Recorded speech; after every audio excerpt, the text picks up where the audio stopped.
जय श्री राधे। हर हर महादेव। आज वृंदावन की पावन धरती से मैं कुछ कहना चाह रही हूँ कि आप सबको। चलिए पहले महादेव के दर्शन कर लें। बहुत ही सुंदर स्फटिक के पारा के जो महादेव होते हैं, देखिए है ना प्यारे, सफ़ेद रंग के एकदम। तो मैं ये कहना चाह रही थी कि ये जो दुनिया है ना, ये सारी दुनिया बहुत ही अजीब तरीके से चलती है। कभी कभी ऐसा लगता है, यहाँ मैं ख़ास तौर पे उन महिलाओं को कहना चाहूँगी, क्योंकि मैंने देखा है अपने खुद के एक्सपीरियंस से भी, और अपने क्या कहूँ, मीन्स खुद झेली भी हूँ ऐसा। जो औरतें होती हैं ना, they are givers, mostly they are givers.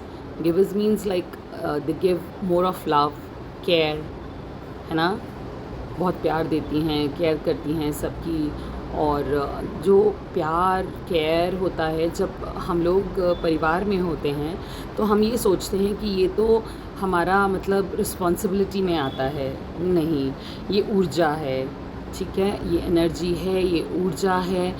अगर अगर कुछ लोग, कुछ महिलाएं या कुछ मर्द भी हो सकते हैं कुछ केसेस में, आप रिपीटेटिव साइकिल में अगर आप घूम रहे हैं। रिपीटेटिव का मतलब हुआ कि जैसे मीन्स लाइक आपकी आपसी रिश्तों में कहीं, तो वो रिश्ता कोई भी हो सकता है, ठीक है। अगर वो रिपीटेटिव चल रहा है और वो आपकी ऊर्जा खींच रहा है, मतलब देखिए, रिश्ते निभाना एक बात, ठीक है, प्यार केयर ये सब करना एक बात, लेकिन किस हद तक, समझिए इस बात को। हम, जब मैं ये कहती हूँ कि हम सब प्रभु के बच्चे हैं, हम सब उनके अंश हैं, तो समझिए हम सब का इक्वल शेयर बनता है उनके प्यार के ऊपर। प्यार उतना दीजिए जितना आपको बराबर में वापसी मिले। प्यार का कुछ तोलमोल नहीं होता है, लेकिन ऐसे रिश्ते जहाँ ख़ास तौर पे आप ही सिर्फ गिवर बने हुए हैं, ये सोच के कॉम्प्रोमाइज़ेस करते हैं ना हम, जहाँ बेसिकली आई वुड से, तो वो कॉम्प्रोमाइज़ेस किस हद तक करने हैं, अपने आप को ड्रेन करके नहीं करने हैं। I am the live example, seriously, I'm the live example of it. Those who are connected to me, they know me for how long I have been taking this, and for how long I have been a giver only. बराबर मात्रा में then लेन आपकी energy का होना ज़रूरी है, फिर वो आपका लाइफ का कोई भी पाथ क्यों ना हो, समझ रहे हैं। अदरवाइज़ आप सी, फॉर दैट आपको हाई वाइब्रेशन में रहना होगा। अब हाई वाइब्रेशन क्या होता है, मतलब आपको परमात्मा से जुड़ना होगा।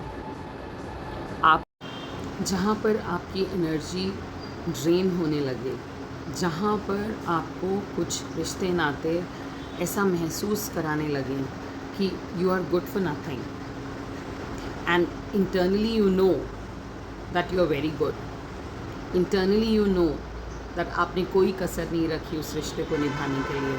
Internally you know you are worth it, internally you know that you are more worth it, and you deserve the best actually.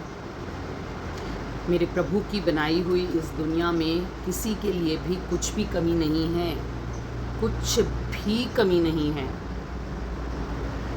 जैसे प्रभु अपना प्रेम लुटाते हैं हम सब पर, हम उनके प्यारे बच्चे होते हैं ना, जो वो भी प्रेम लुटाना जानते हैं।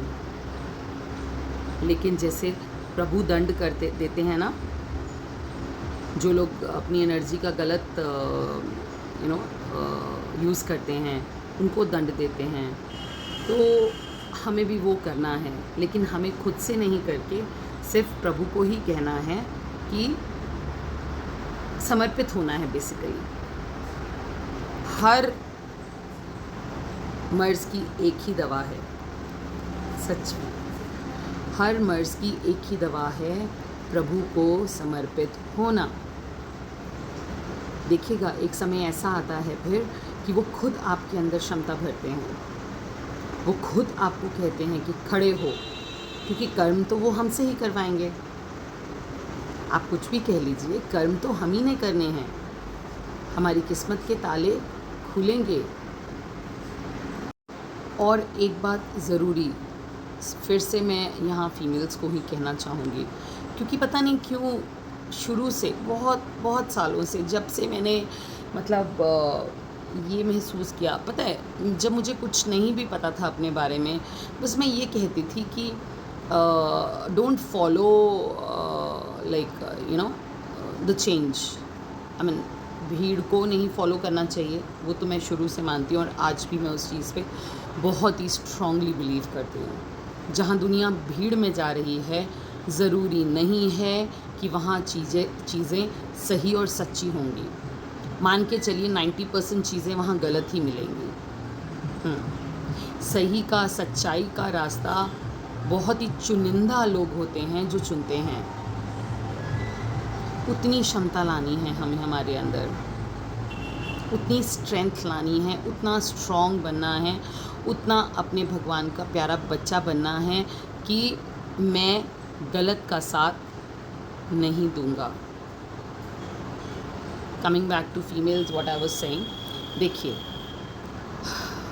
शादी में हैं अगर आप, पति बहुत अच्छा कमा रहे हैं, आपसे उम्मीदें हैं कि आप घर परिवार संभालें, बच्चे संभालें, उनकी पढ़ाइयाँ देखें। देखिए अगर तो कुछ प्रॉब्लम नहीं है, अगर कुछ प्रॉब्लम नहीं है आपसी रिश्तों में, खुशी से करिए। हो सकता है पास्ट के जन्मों में आपने अच्छे कर्म करे हैं तो आप यहाँ सुख भोगने ही आए हैं, ठीक है। लेकिन मैं बात यहाँ उनकी कर रही हूँ जो भोग नहीं रहे इतना जितना भुगत रहे हैं।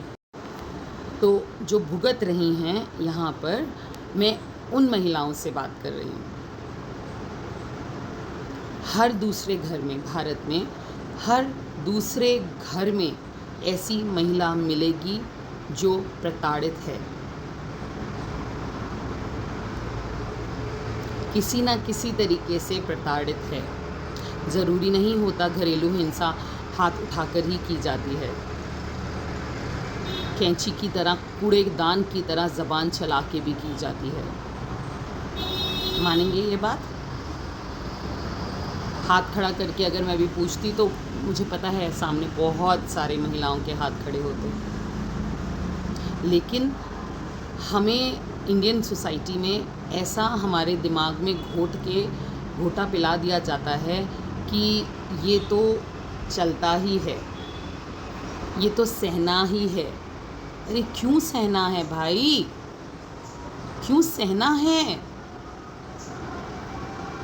माता रानी की शक्ति बनो ना, माता रानी का शेर बनो। काली क्रियाओं वालों की काली बिल्ली क्यों बनते हो? काली माता का शस्त्र बनिए, बनना है तो। दबना नहीं है, सहना नहीं है।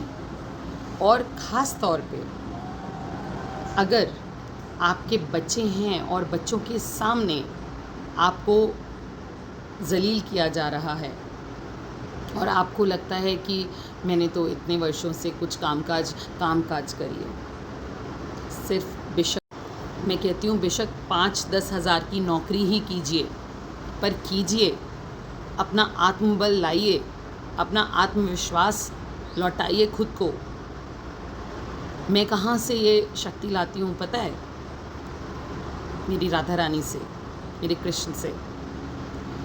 क्योंकि मैं बहुत सालों पहले सच बोल रही हूँ बिल्कुल, जो लोग जुड़े हैं वो मेरे विचार शायद जानते भी हैं, मैंने काफ़ी बार कुछ लोगों को शेयर भी करे हैं कि मैं हमेशा ऐसा सोचती थी खाना बनाते हुए ना, किचन में खड़े हुए, अरे शेफाली, मतलब यही जीवन है क्या एक औरत का, एक लड़की का, कि किसी के घर में एक बेटी बन के पैदा हो जाए, फिर जैसा आपका बाप,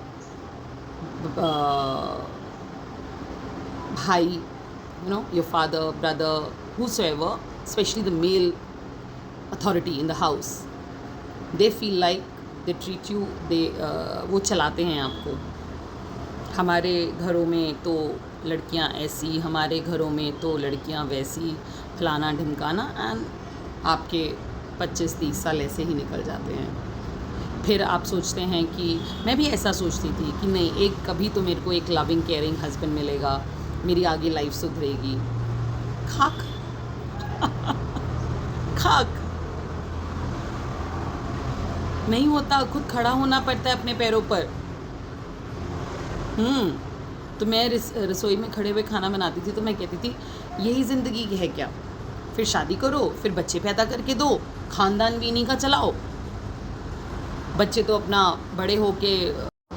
फिर बड़े होके ब्याह ब्यू करके अपना कमाइयाँ करके अपना स्टैंड ले लेंगे और वो हो जाएंगे।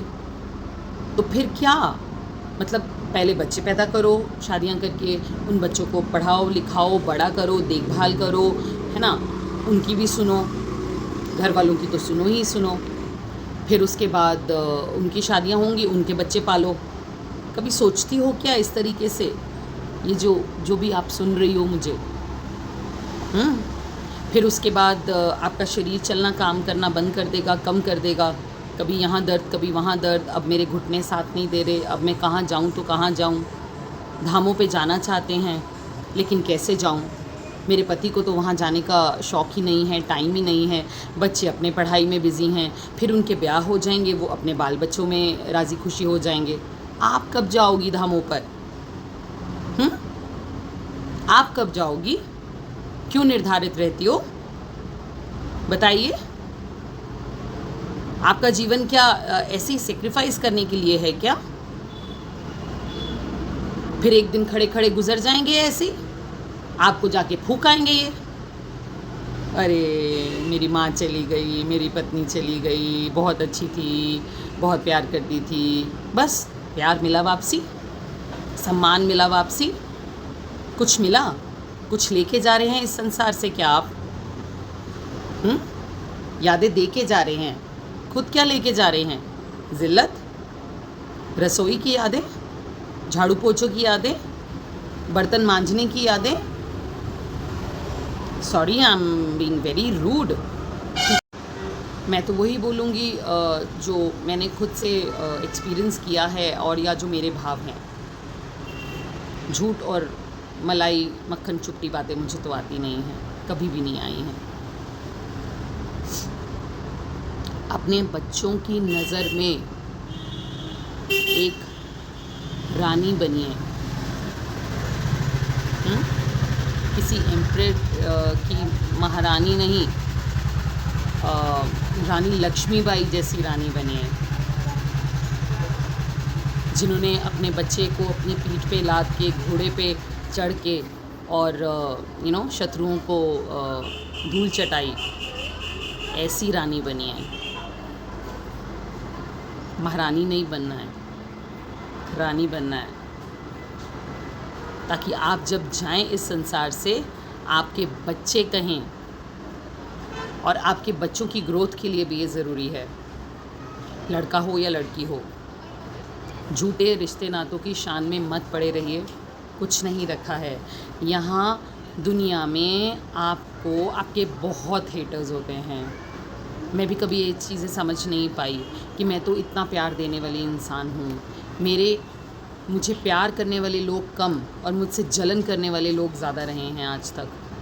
और उसका कारण मुझे अब समझ में आता है। आप शाइन करते हैं एक स्टार की तरह, हाई वाइब्रेशन में रहते हैं, प्रभु की ऊर्जा में रहते हैं, उस ऑरा में रहते हैं, अपना ऑरा दिन ब दिन स्ट्रॉन्ग करने की चेष्टा करते हैं। आप भी कर सकते हैं। बहुत टूटना पड़ता है कई बार उसके लिए, पूरा बिल्कुल। अपने केस में तो मैं ये भी नहीं कह सकती कि ज़मीन पे पूरे बिखर के खड़े होने की कोशिश कर रही हूँ। अभी तो कुछ पाया नहीं है, अभी तो सिर्फ आत्मबल पाने की चेष्टा है। मेरे केस में तो मैं धरती को छूने की तो बात कहिए, मैं तो पाताल लोक से निकल के आई हूँ। हार नहीं माननी है, बिल्कुल हार नहीं माननी है, ठीक है।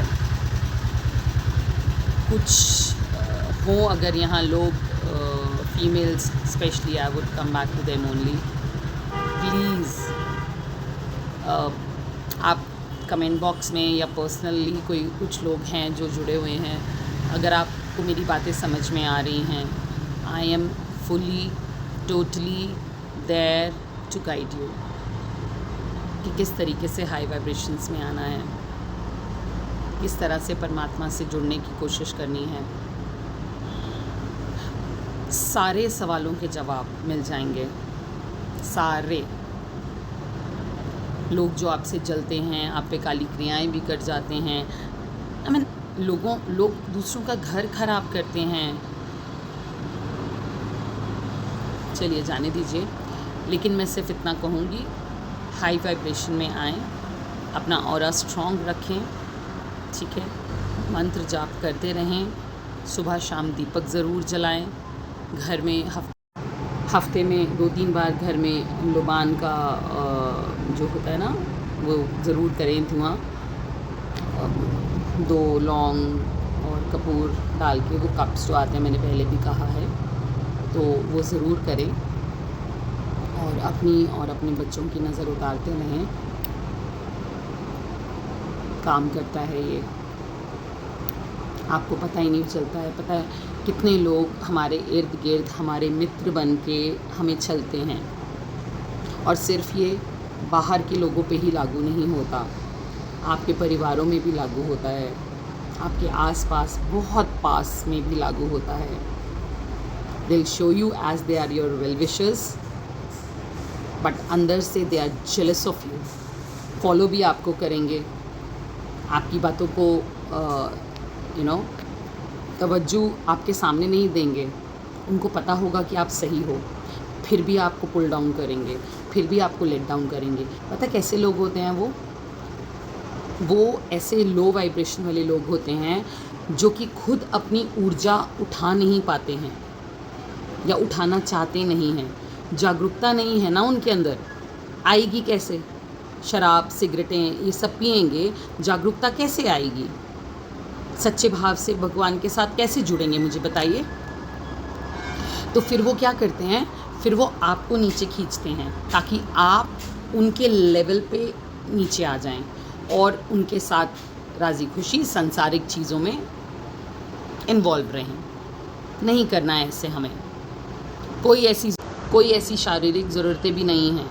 एक बार आप हाई वाइब्रेशन में आएंगे ना, आपको घिन आएगी इन चीज़ों से, लिटरली घिन आएगी। कितने लोग मुझसे इस चीज़ पे सहमत होते हैं, मुझे बताइएगा ज़रूर। अगर कमेंट में शर्म आती हो ना, अलग से मैसेज करके बताइएगा। I am asking to the females over here, या कोई बाहर के भी नए मुझे कभी सुनते हैं तो बताइएगा। अरे आप तो साक्षात आदिशक्ति का स्वरूप है, रूप है, शक्तियाँ हैं आपके अंदर, आपको मालूम ही नहीं है कितनी शक्तियाँ हैं आपके अंदर। भूख रखो ना उनकी, शरीर की भूख से क्या ही मिलेगा, पल भर का पल, इतना सा आनंद। एक बार उनके साथ जुड़ के देखिए, परमात्मा के साथ, इतने आनंदित रहेंगे, इतने आनंदित रहेंगे। लोग पलट पलट के आपको देखेंगे राह चलते, आपके चेहरे पे इतना नूर रहेगा, ज़रूरत नहीं पड़ेगी फिर कुछ किसी ऊपरी सच में बहुत, मतलब वहाँ तक पहुँचना कठिन है। तभी तो मैं कहती हूँ कि धर्म से चलो, प्रभु को समर्पित होके चलो, नाम जप मंत्र जाप करो, अंदर ही अंदर करो। बाकी जो संसार है ना, आपके जो रिश्ते नाते हैं, उनको आप एक करिए कि उनको आप ना पहले प्रभु को समर्पित कर दीजिए। मतलब हर एक जीव के अंदर मेरे भगवान हैं। तो जब आप पहले क्या करिए, पहले अपनी मोह माया हटाइए, ठीक है, मोह माया हटाइए सब रिश्ते नातों से, और सेवा भाव लाइए। प्रभु की सेवा करते हैं ना, आपके बच्चों में, आपके पति में, आपके माता पिता में, आपके भाई बहन में, आपके दोस्त, सब में श्री कृष्ण हैं, सब में। जब उन्होंने हमें धरती पे भेजा तो उनको पता है कि हम अकेले यहाँ नहीं रह पाएंगे, तो लीला उन्होंने ऐसी रची कि हमें यहाँ पर भेजकर हमारे ही आसपास खुद डिफरेंट रिश्तों के रूप में आ गए, जन्म लिया, और फिर हमारे पिता बन के, हमारी माता बन के हमसे प्यार लेते रहे, प्यार देते रहे। तो हमें भी यही करना है, हमें तो उनकी सेवा करनी है। तो सेवा खाली मूर्ति की सेवा नहीं होती है ना।